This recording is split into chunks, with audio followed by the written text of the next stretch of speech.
change in this country.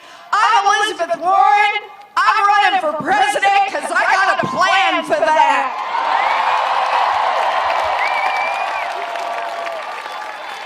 Oh! So the bad news is we got a really late start tonight. For that, I apologize. The good news is the reason's because we had so many people who had to make it in here. Thank you. So, this is my 90th town hall, 90. And the biggest one so far. Thank you, Oakland.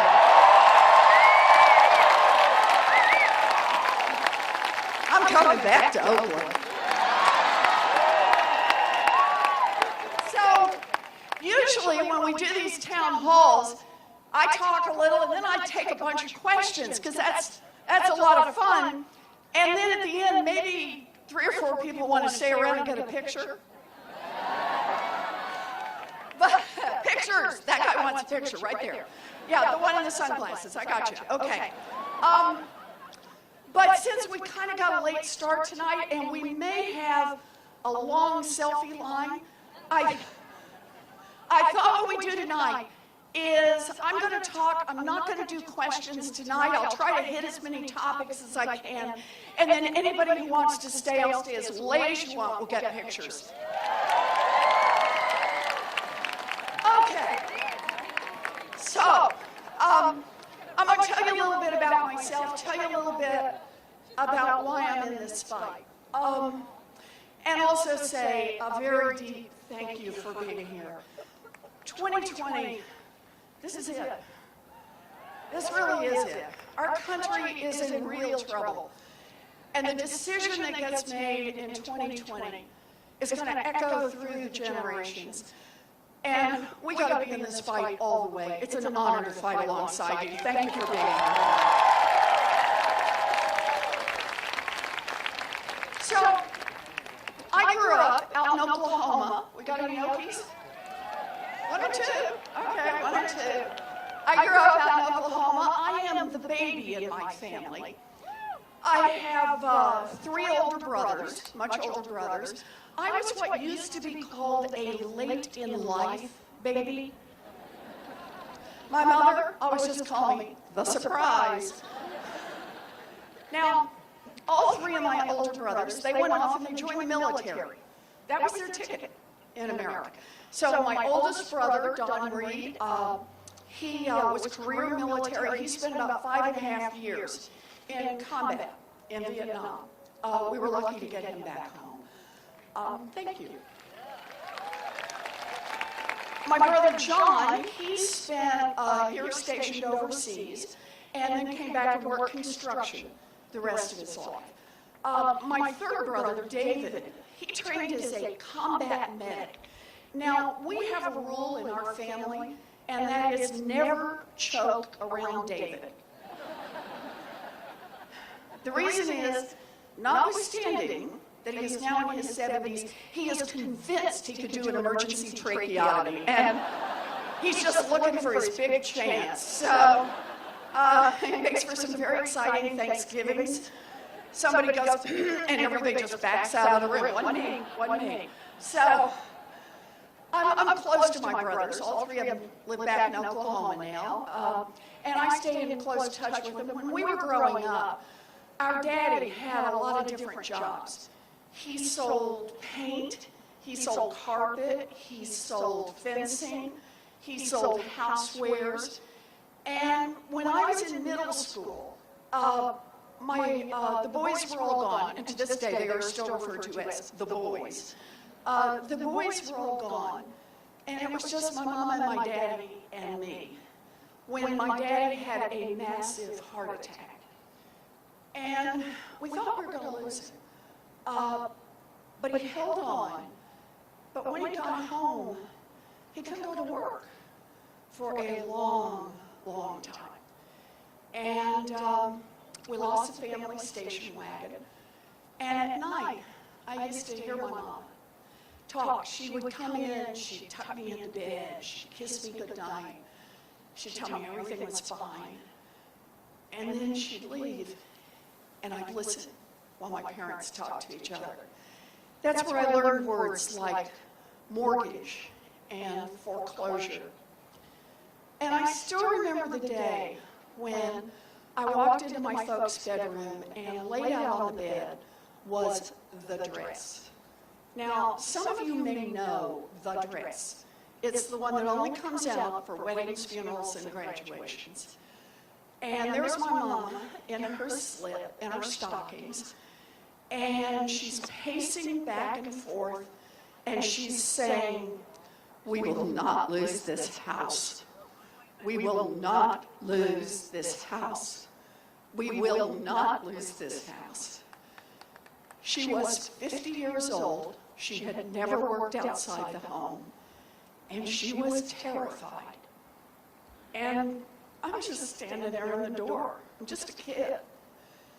And finally she looks at me, and she looks at that dress, and she looks at me, and she looks at that dress, and she wipes her face, pulls that dress on, puts on her high heels, and she walked to the Sears Roebuck, and she got a full-time minimum wage job answering phones. That minimum wage job saved our house, and it saved our family. Now, for a long time, I thought that story was just the story of what my mama taught me. And that is, no matter how scared you are, no matter how hard it looks, when it comes down to it, you do what needs to be done to take care of the people you love.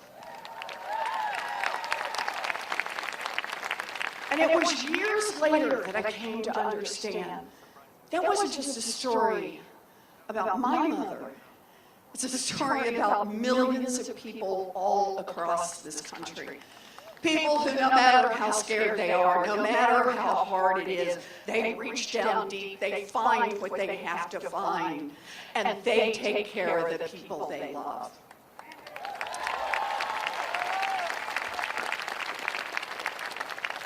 But it was only years after that that I came to understand that story is also a story about government. Because when I was a girl, a full-time minimum wage job in America would support a family of 3. It would pay a mortgage, it would cover the utilities, and it would put groceries on the table. Today, a minimum wage job in America will not keep a mama and a baby out of poverty. That is wrong, and that is why I am in this fight.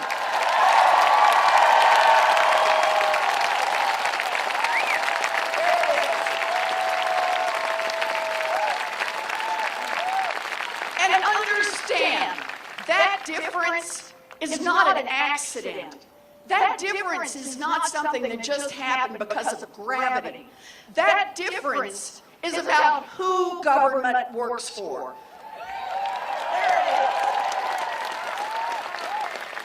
Because when I was a girl, the question asked in Congress about the minimum wage was, what does it take a family of 3 to survive? What does it take a family of 3 to get a toehold in America's middle class, a chance to build some real security? Today, the question asked in Washington when they set the minimum wage is, what will maximize the profits of a bunch of giant multinational corporations? Well, I don't want a government that works for giant multinational corporations. I want one that works for our families.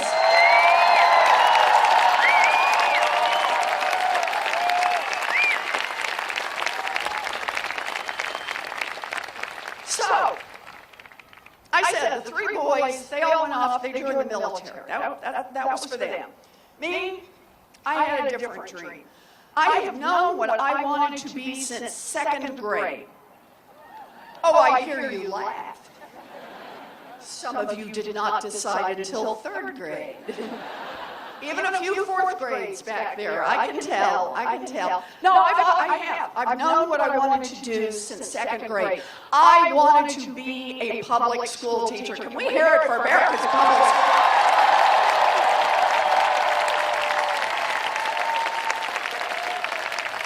Oh, and I committed early. I used to line my dolls up and teach school.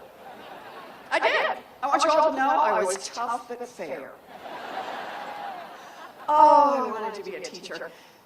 But by the time I graduated high school, we didn't have the money for a college application, much less to send me off to 4 years at university. It just wasn't going to happen. So, like a lot of Americans, I do not have a straight line story.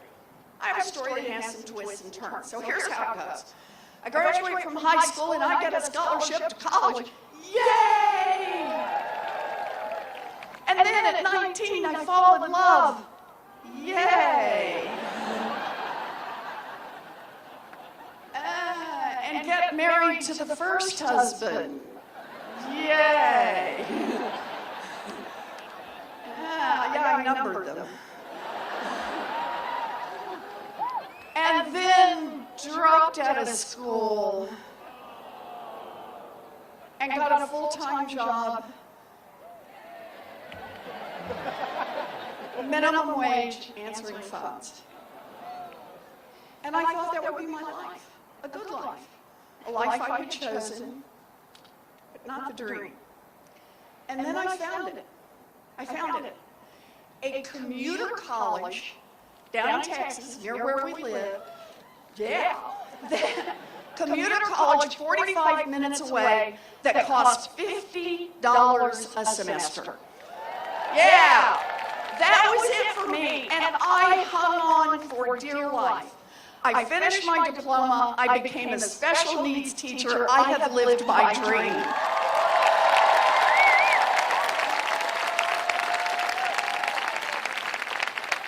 God, I love that. I loved my kids. And if I've got any special needs teachers here, yes, you'll back me up on this. It's not a job, it's a calling. Yeah, so here's the deal. I loved it, and I probably would still be doing it today, except there's another twist in the story. And here's the twist. By the end of the first year, I was visibly pregnant. And the principal did what principals did in those days. Wished me luck, showed me the door, and hired someone else for the job. Those were the days. So there I am. I'm at home with a baby. I can't get a job. What am I going to do? And I get this crazy idea. I'll go to law school. Yes, the dream of everybody who can't figure out what you're going to do. I love it. Yeah. So I decided, okay, I'm going to go to law school. I find a public law school, $450 a semester. And baby on hip, I head off and do 3 years in law school, graduate, visibly pregnant, you will discover a pattern to this, and take the bar and practice law for 45 minutes. And then went back to my first love, teaching. I traded little ones for big ones, and then spent my career teaching in law school, teaching in university. And I taught money. So contract law, commercial law, corporate finance, economics, bankruptcy, I was in there, taught every bit of it. But there was always one central question that I worked on, and that is what's happening to working families in America? Why is America's middle class being hollowed out? Why is it that people who work every bit as hard as my mother worked a generation ago today find the road so rocky and steep? And for people of color, even rockier and even steeper. And the answer, it's like the answer on minimum wage. It's the fundamental question of who government works for. Understand it this way. We have a government that works great, works fabulously for giant drug companies, just not working for people who are trying to get a prescription filled. Yeah. We have a government that works great for private prisons that rake in money, just not for the people and the communities whose lives they destroy.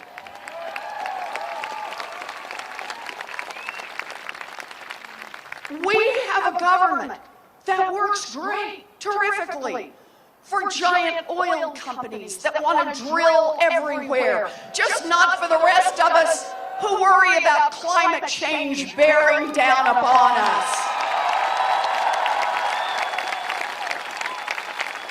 So here's the deal.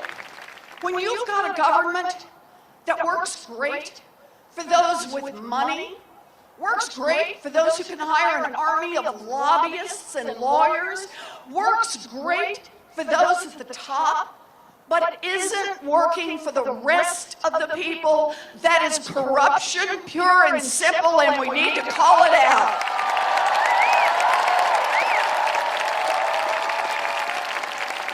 Corruption. And understand this, the influence of money is felt everywhere in Washington. It touches every decision, just nudges it a little, opens up a little help for those who've got it. Whatever issue brought you here today, I guarantee that if there's a decision to be made in Washington, that decision has been influenced by money, and that is corruption. I want to give you an example of this, one that we're all living with right now. You go back and read about in the 90s, early 90s, this country is beginning to get the first real handle on climate change. Not all the way there, don't have all the right numbers, don't have the math quite worked out, but have the basic idea. And here's the thing, at that time, Democrats and Republicans were working together, saying, whoa, we need to figure out what to do here. Do we need some tougher regulations? Do we need to change the law? Do we need some more regulations? What do we need to do here? What investments do we need to make? And because nobody, regardless of political party, wanted to be the ones on the watch when a real crisis hit. So that's how it starts to work. And then along come the Koch brothers. Oh, I see you've heard of them. The Koch brothers, the oil companies, some of the big polluters, and they say, whoa, wait a minute, just wait a minute here. If this government gets really serious about climate change, if they start changing the rules and the regulations to avoid climate change, that could cut into our profits. That could upset our profit model. That could really cost us big money. So they have a choice. They could make an investment here. These are rich guys, and they got lots of good advisors, so they could make investments. They can invest in carbon capture, how they're going to clean up the air and clean up the water. No, they don't do that. No. They could decide that they weren't going to pull up any more fossil fuels, that they were going to switch over to clean energy, to biofuels, to renewables. No, they don't want to do that. They make a better investment. They invest in politicians. They flood Washington with money. Oh, and the one that really gets me, with bought and paid for experts. People who raise doubt about climate. People who say, oh, I don't know, the dinosaurs loved it, right? Why do they do that? Think about this. These are bought and paid for experts. This is not because the Koch brothers, the oil companies, don't understand the science. It's because they want to create doubt. Because doubt works like an umbrella under which all of the politicians can hide. They can keep taking Koch brother money, they can keep taking oil company money, and they can do absolutely nothing about climate change. You want to understand why we face a crisis right now? It is 25 years of corruption in Washington that brings us to this moment.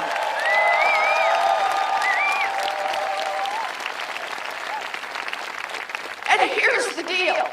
You want to make real change on climate? You want to make real change, not just, a couple of things here and there, that it's going to take attacking that corruption head on. That's where we start.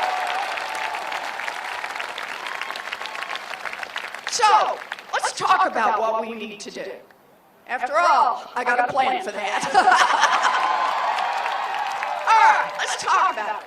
So part one, let's attack the corruption head on. Here's the good news. I have the biggest anti-corruption plan since Watergate. That's the good news. Here's the bad news. We need the biggest anti-corruption plan since Watergate. Okay, so it's a big plan. Since money is everywhere, it's got lots of parts to it. Let me just give you a sampling, a little tasting out of this. Part one, end lobbying as we know it.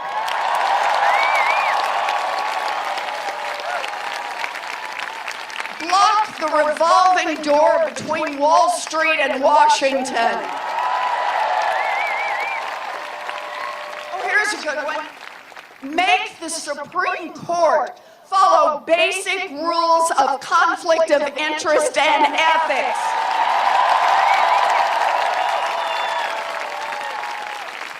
Okay, I could do these all night long, but I really could. But just one more, and man, this is a good one. You want to root out a little corruption? Make every person who runs for federal office put their tax returns online.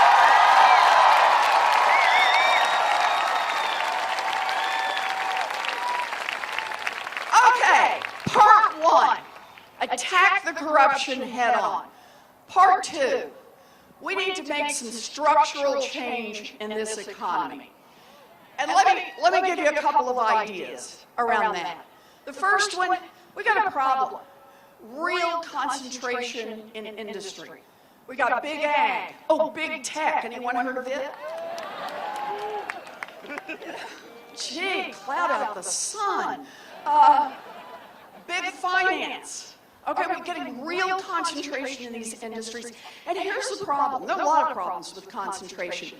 But mostly, it's just how they make their own decisions on everything. Right? There's no balance in the system. So they roll over their own employees? Fine. They roll over their customers? Yeah. They roll over the communities where they're located. So what are you going to do about it? And the answer is, you want structural change? Then we need more power in the hands of employees. And that means make it easier to join a union and give unions more power when they negotiate.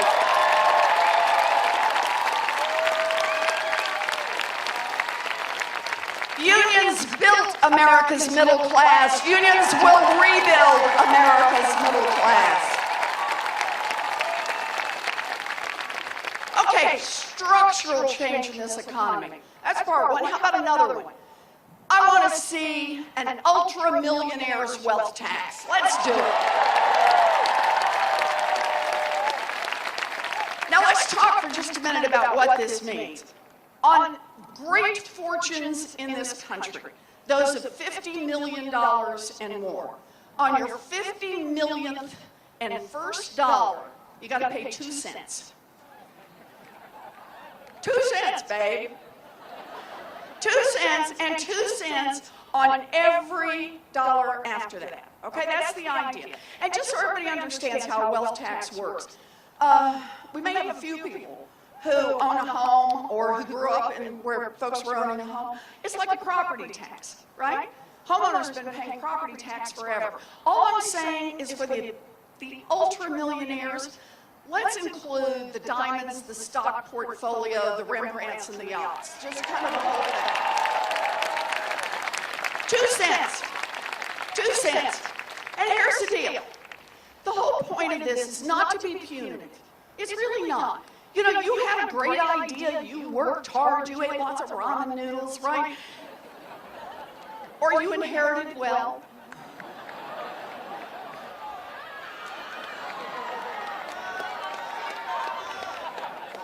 I know him. Yeah. Either way, I guarantee that great fortune built here in America was built in part using workers all of us help pay to educate. It was built in part getting your goods to market on roads and bridges all of us help pay to build. It was built in part protected by police and firefighters all of us help to pay the salaries for.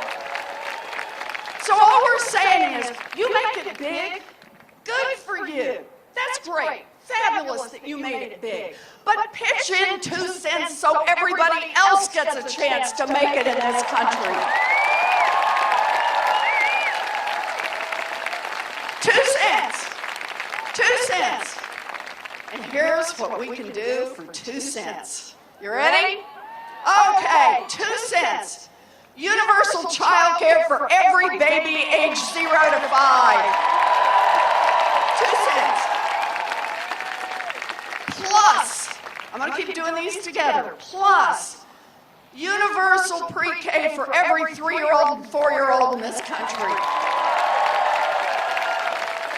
Plus, raise the wages of every child care worker and preschool teacher to a professional level, like they deserve. 2 cents. You can do all of those and more. We can do tuition-free technical school, community college, 4-year college for everyone in this country who wants it. And I'm still not through. We can do all of that, plus we can cancel student loan debt for 95% of the people who've got it. That's what it means to have a plan. You know, and I do hope for all, when people keep saying to me, 2 cents? You can do that for 2 cents? What does that tell you about how badly broken this economy is? How much wealth has been sucked up to the top, and how that top keeps growing faster and faster. 2 cents. That's all we're asking for. And just so everybody's clear on this, the 99% in America last year paid 7.2% of your total wealth in taxes. The top paid 3.2%. I'm tired of freeloading billionaires. Okay. All right. So there we go. Attack corruption head on. Yes, couple of structural changes in this economy. And third, we got to change the rules to protect our democracy.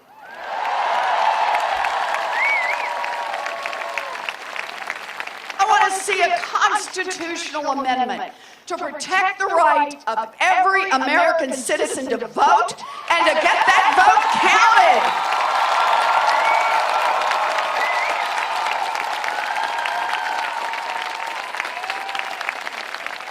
Roll back every voter suppression law and gerrymander in this country.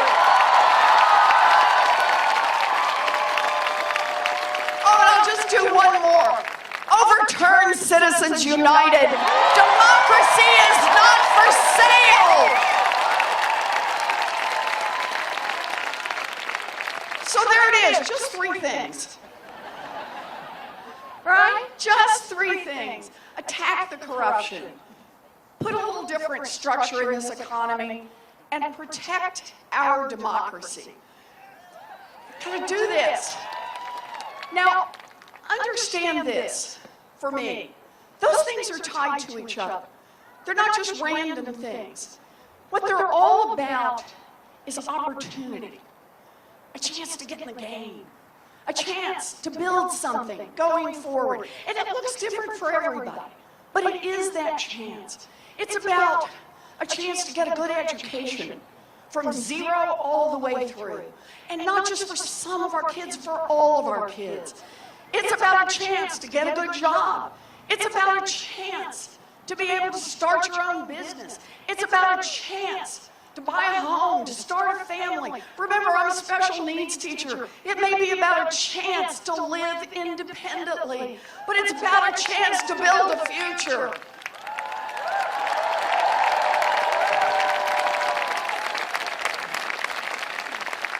Opportunity, a chance. Because here's the deal. My daddy, he ended up as a janitor. But his baby daughter, she got a chance. She got an opportunity to become a public school teacher, an opportunity to become a college professor, an opportunity to become a United States senator, and an opportunity to run for president of the United States.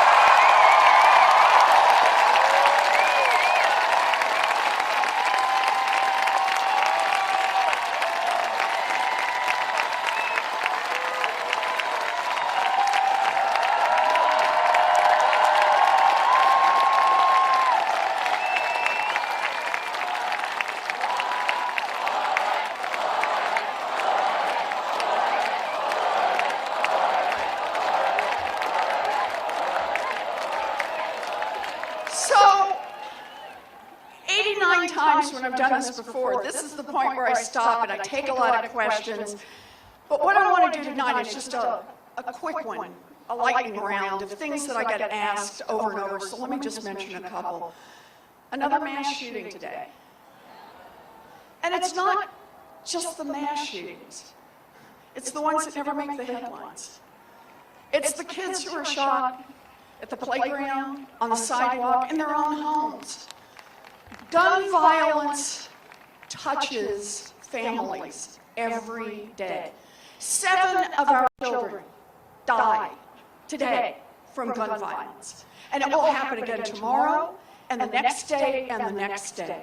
If 7 of our children were dying every day from some mysterious illness, we would pull out all the stops until we figured out what was wrong. But we don't do that. And why do we not do that? Corruption. The NRA holds Congress hostage. So here's a promise I make to you. On the question of gun violence, I will be fearless. We will fight side by side, and we will protect our children.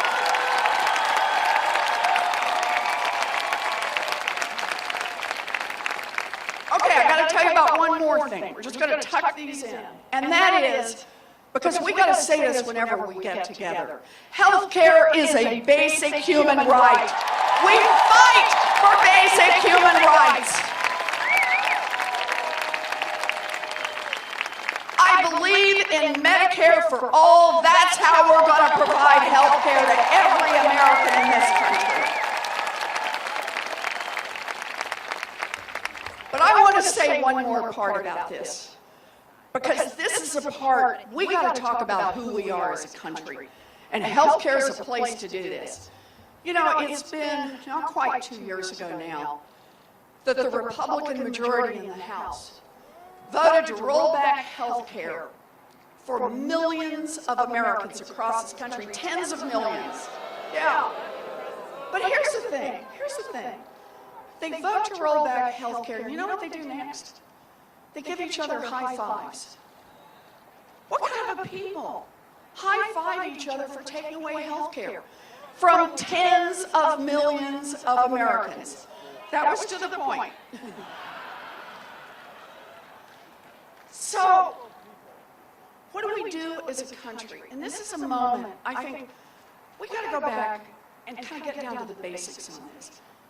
Healthcare, we got to make sure, healthcare for everyone. But one of the things the Republicans did in that bill, and their big plan, and they're still working on it, was to take away Medicaid for millions of people. Now, I get they wanted to roll back anything President Obama had done. They spent their time when he was president trying to deny that he was president, and as soon as Donald Trump got into office, if President Obama had done it, roll it back. But it wasn't enough just to roll back the Affordable Care Act, the help he had provided for so many millions of Americans. No, they wanted to take a big hunk out of Medicaid. And you know why? Because they figured Medicaid's about somebody else. It's not about you. You won't care. You won't get out there and fight for it. Here's the deal. 2 out of every 3 seniors living in a nursing home counts on Medicaid to cover the bills. Anybody in here know someone who's had a substance abuse problem? Lost someone maybe to addiction? Yeah, it's Medicaid that most likely has paid the bills. Anyone, mental health, have someone you love who's had a mental health problem? It's Medicaid, most likely, that is covering the bills. And anybody have a beloved friend or niece who had a baby that ran up $1 million in medical bills in the first couple of months? Yeah, even if the parents had full, fabulous health insurance, it's Medicaid that steps up with the breathing equipment and the occupational therapist and the speech therapist and all the special help that that baby is going to need to be able to live the fullest and richest life that she can. So here's how I see this. When we talk about health care, we got to stick with the basics. And here's how the basics work. It's Medicaid. We don't know whose grandma is going to outlive her health care. We don't know who's going to outlive her savings. We don't know whose beloved brother or sister or cousin is going to get caught in the grip of mental illness or of addiction. We don't know. And we don't know whose beloved friend is going to have the baby that needs $1 million worth of medical care in the first few weeks. But here's what we do know. As Americans, as human beings, we will be there for each other when it happens. That's the healthcare system we want in America. That is the best of America.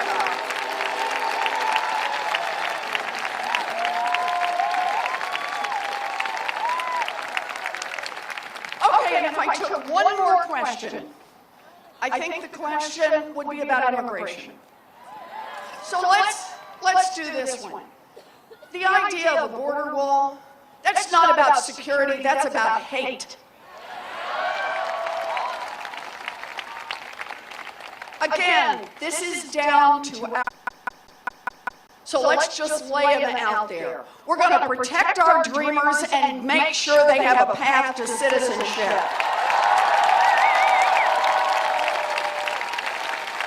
We're going to protect the millions of people who are here now and give them a path to citizenship. We are not going to break families apart. Not now, not ever. We're going to protect people who have temporary protected status. We're going to protect and change our visa system. We're going to be an America that understands immigration is not our weakness, it is our strength.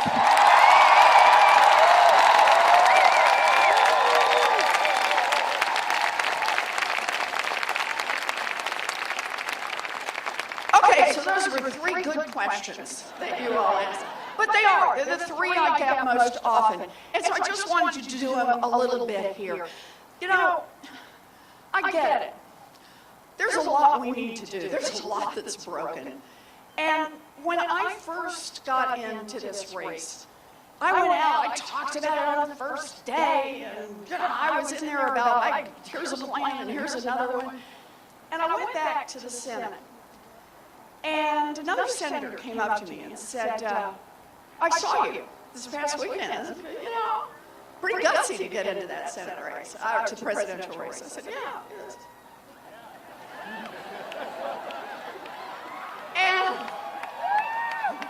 And you're surprised why? And I said, he said, well, you know, the deal is, though, I'm listening to the things you were talking about, and let me just offer a little advice. I said, said, what you're asking for is too hard. Too complicated. Too many moving parts, got too much going on here. Ask for something smaller, some little compromise, you know, a piece over here, a piece over there, just two things maybe. Smile more. It's true. And when I heard that,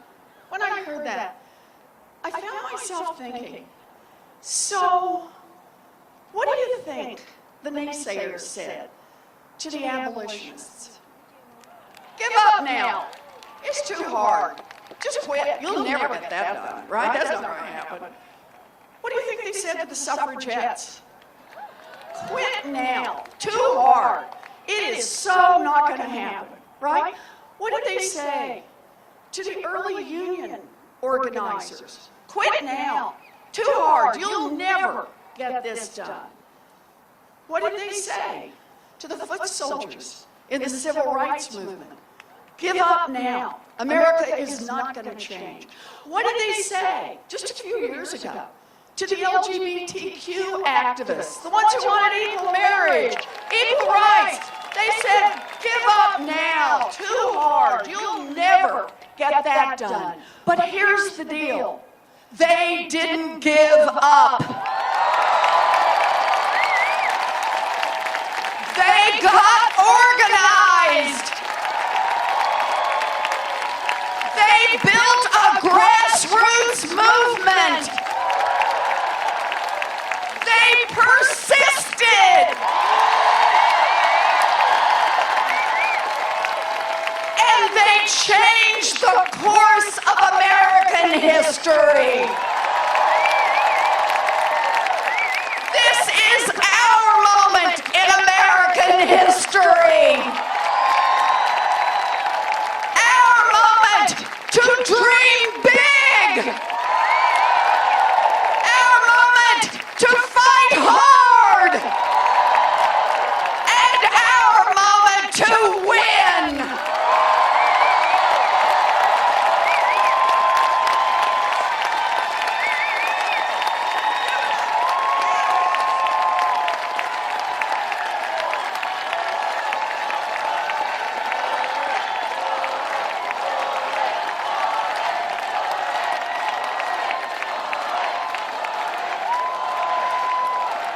Dream big! Dream big! Dream big! Dream big! Dream big! And let's win!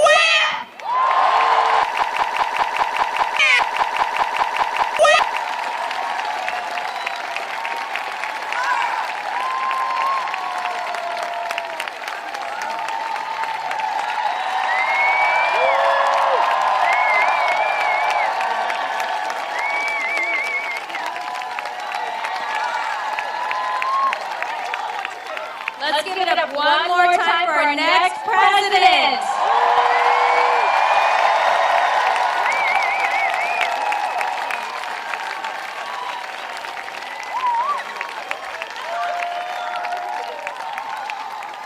And if you would like a photo with the next president, we'll be lining up on the California flag side. The photos will be taken here on stage, so this will be the line. Anything else? Thank you. Good night.